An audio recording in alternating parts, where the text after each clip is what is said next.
to start off first. Felix to Chelsea is going to complete. I don't know whether or not they've announced the amount yet, but Mr. Ornstein has released the bomb that the deal is complete. It's going to be a 7-year contract. So essentially that is the rest of his footballing career at Stamford Bridge. David, what do you make of it, brother? Again, I'm quite happy with it. I can't lie. I really enjoyed him when he was here. I'm going to hold my hands up. Obviously, his output needs to get better, but hey, if it works, it works. I'm here for it. I'm so here for it. I honestly, when he was here, I was watching like, if you could just finish, you'd be great. But that's like 5 of my forwards already. That'd be the only problem. 5 of my forwards are currently in the exact same position. So hopefully it works out. I'm sure our amazing scouting network has done its due diligence. And also, I get to get rid of he who shall not be named. He can go off to Atletico Madrid and stay there. So, can I ask you this question? I have seen some theory. 36 million, everybody's saying it is. Yeah, 36 million is a good deal.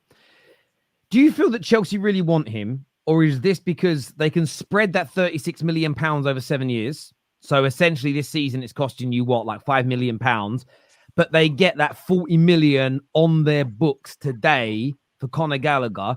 Do you think it's that? Or do you think there's always been all summer a genuine interest in bringing this player back to Chelsea? I do think the club did want him back, but I just didn't think he was very high on the list because it was like, we don't really need like his type of forward. Because to be honest, he is kind of a luxury player. Like he is kind of a luxury player. I'm hoping he comes good, but he is currently in his current form. He's a luxury player. But again, getting rid of he who shall not be named for pure profit is a W in my book. So at least say his name. That's the least he deserves. No, you don't deserve it. No, I'm sorry, you don't deserve it. Captain, respect him. Yeah. You wouldn't got a Felix without him. So there's people that say he would have been your best midfielder yesterday against City if he played. Yeah, and those people are stupid. Those people are stupid, bro. If Southgate says you can't cook in midfield, you can't cook. I'm sorry. Get him out. David, you know, it's back onto the Felix discourse though. You hit the nail on the head. I think the main thing now is output, because we've not seen that boy from Benfica. We know, I think everyone agrees, a talented player. I think at Barca, at Atletico Madrid, I think with Felix, his mentality hasn't always been there. And I feel like he wants to be the main man. Now, again, at Chelsea, I don't feel he will, but I feel he felt most comfortable in recent years at Chelsea because we saw his glimpses of his brilliance.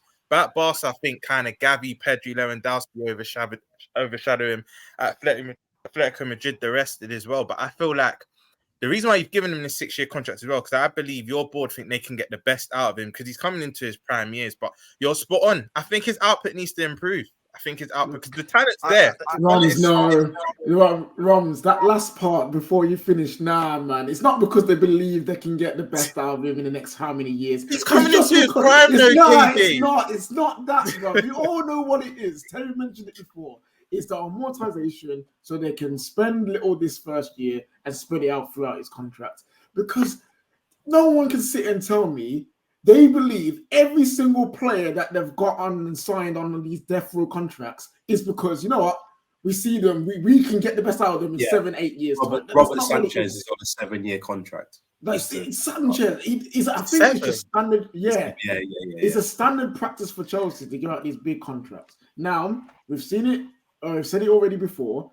If this works out, this long contract business that they've been doing, it's going to look like a masterstroke in 2, 3, 4, maybe 5 years' time. You got them in early, got them on long, and boom, they've all hit the peak all at the same time, and now we're the best team in England, maybe even in Europe. That is the dream, right? But right now, the fruits are not coming out of their labor, and you've got to question, why are they doing this continually when they're not seeing results? I'm not saying don't sign Felix. He's a good player, but we've already seen throughout his career, he's up and down. He's maybe inconsistent, maybe not worth the hype. So why give him 6 to 7 years when really and truly a player like that, you give him a 3-year deal, maybe with an extra one, maybe a 4-year deal, and assess him in a short period of time because you might need to move him on real quick. It's going to be so hard to move him on if he doesn't work out now. Yeah, I think Felix will be all right for Chelsea. I just can't understand if they then go and sign Usherman now. I can't understand the reasoning for signing Felix when you've already got all these attackers and then signing Osherman. If you don't sign Osherman now, it makes a lot of sense, right? But I think they're going to try and sign Osherman still. So I believe what Terry said is true. I think they're just signing him because it's the only way for Gallagher to go the other way. Now, I asked that question, but let me throw this out there as well, though. And this is maybe where Chelsea fans need to. Is it the red pill that you take when you want to know the truth? Yeah, isn't it? It's red pilled, right? Yeah, red pill. Maybe the moment in time now for some Chelsea fans to take a red pill. It looks like they're really stacking their front line. You think, well, they've gone and bought Pedro Neto as an example. They've now got Joao Felix. They might go and get Osimhen. Yeah, because their front line isn't good. But I don't think if you take away the new signings that they've signed up front this year, Jackson isn't a very good football player. They don't obviously rate Sterling for whatever reason. We're going to get onto his situation in a minute. Madueke's got loads of ability, very little end product, as an example. Mykhailo Mudryk isn't the guy. I think most people, if we're putting our hand on our heart, know.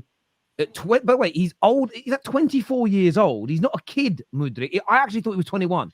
It went until the other day. I looked and realized. I think he's 23, turning 24 this season, right? Yeah, the point is, younger as well. I don't think this is about overstacking the attack for Chelsea. I think this is about realizing their mistakes and looking at it and going, we don't have people with end product. And I get that you can put that question mark over Joao Felix, but he is going to create openings and opportunities with far more regularity than all the other players that I mentioned because he is superior to them. He doesn't have the goal output that I think a player of his ability should have. But when it comes to Madueke, when it comes to Sterling, when it comes to Mykhailo Mudryk, when it comes to Jackson, if Chelsea fans are being honest with themselves, hand on heart moment, maybe in a dark room where nobody else can hear, they are not Chelsea level. None of them. They're just not. They are not good enough in a month of Sundays to try and get Chelsea back to where they want to be. So when this all might make sense, they might bring in this player or two, and then you might see 2 or 3 really quick exits between now and the end of the window. That would make a hell of a lot of sense. Then I'd look at it and go, well, there's a plan there, isn't there? And it feels like there's going to be a lot of sales towards the end of this window. So maybe Chelsea have had to wait, but surely they can't be trying to go into this season with all those players in their attacking positions because that will create problems, even if it's just 3 or 4 not getting game time and becoming disgruntled. So this might be about replacing the tosh they've got up front.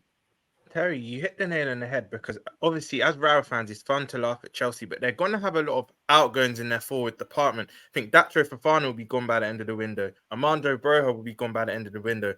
Madueke possibly maybe on loan or a permanent sell, but again, I think he's on a death row contract, isn't he, David? But his wages are relatively low. And like you said, maybe Raheem, maybe. I think Sterling will stay, but maybe there could be an ex or a loan for him. So I think they're going to have a lot of outgoings as well. But I think you're spot on that. If you bring in an Osimhen and a Felix with an Nkunku and a Palmer and whatnot, I think that's strong enough to get top 4 because Chelsea, as when they play, they're not a bad team. I think if you're going to say they're a bad team and actually, I think they showed it yesterday. They didn't play that badly, but they're lacking that cutting edge. And I have to disagree with one thing you said, Terry. I think Jackson's a good footballer. He's just not a good finisher. His link-up play is actually very good, but he just can't hit. There's a dribble he did yesterday where it just looks like he's going through the motions. Everything looks slow motion. And it was like a P-roller to the keeper. And I was like, they need that finisher now. That Mark Gu guy is, again, prospect, but he's not there yet. So I think bringing in Felix isn't really a bad move for Chelsea. And you're spot on, Terry. I think it's just a step up in quality. I was going to say, I think out of our forwards, the one who I'd ideally get rid of is Sterling because he's old and that man has no composure and he's 30. Don't know how that's happened. Old and then 30, crazy. I'm young. I can still do that for now. Yeah, but David, just remember something. When we were out in Germany, these David really messed up. There's a beautiful young lady. Oh my god! That kept on wanting his attention, and he weren't picking up the signals. And then another group of ladies came and sat on our table, and they were asking like where we're from. We're chatting to them. They asked her. They thought me and David were the same age. and I'm 38 and he's 22.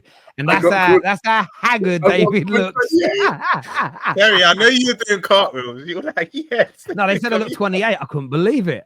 I nearly fell off my chair. But sorry, David, back to you. Sorry, bro. No, I'd get rid of Sterling. I really like Madueke, and I have me and Mudryk. We've got I'm in the trenches with him.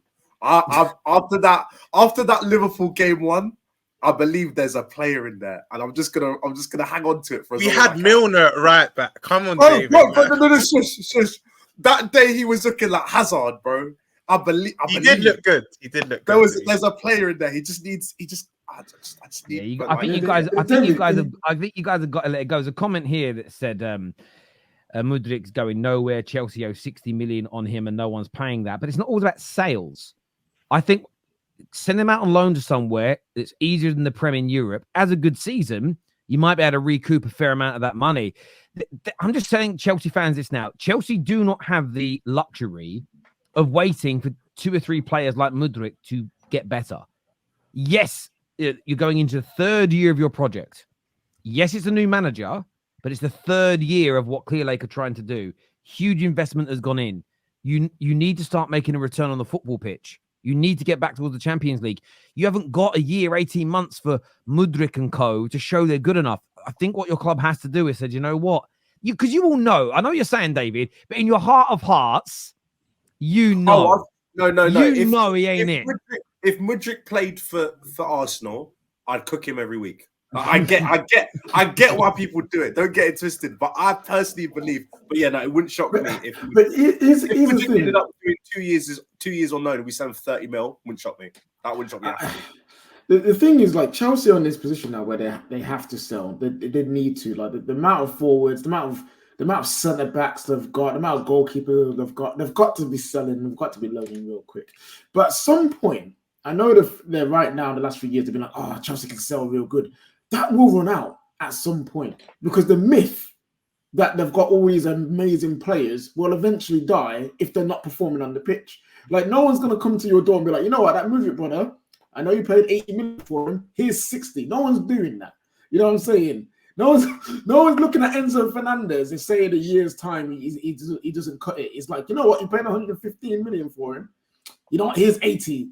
Because the spell that you've got on these clubs for your players is going to dissipate because it's been happening for too long now. So it's a very dangerous game Chelsea are playing. I'm not saying it's going to completely fail. I'm just saying, as Chelsea fans, you have to keep an eye out on these things because this might come out the back to bite you in the arse hard financially. It could.